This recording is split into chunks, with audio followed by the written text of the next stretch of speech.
மருத்துவ நிபுணர்களின் மாறுபட்ட கருத்துகளால் இளவரசன் மரணம் குறித்து புதிய சர்ச்சை. மறு உடற்கூறு ஆய்வு நடத்த சென்னை உயர்நீதிமன்றம் உத்தரவு.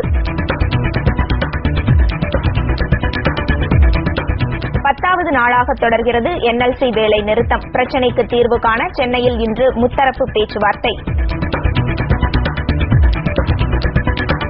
NLC பங்குகளை தமிழக அரசுக்கு விற்பது குறித்து பரிசீலனை. திமுக MP TR பாலுவிடம் பிரதமர் மன்மோகன் சிங் உறுதி. சென்னையிலிருந்து நெல்லை சென்ற ரயிலை வழிமறைத்து கொள்ளை. செங்கல்பட்டு அருகே நள்ளிரவில் துணிகர சம்பவம். நெய்யாறு அணை கேரளாவுக்கு மட்டுமே சொந்தமானது அல்ல. உச்சநீதிமன்றத்தில் தமிழக அரசு பிரமாண பத்திரம் தாக்கல்.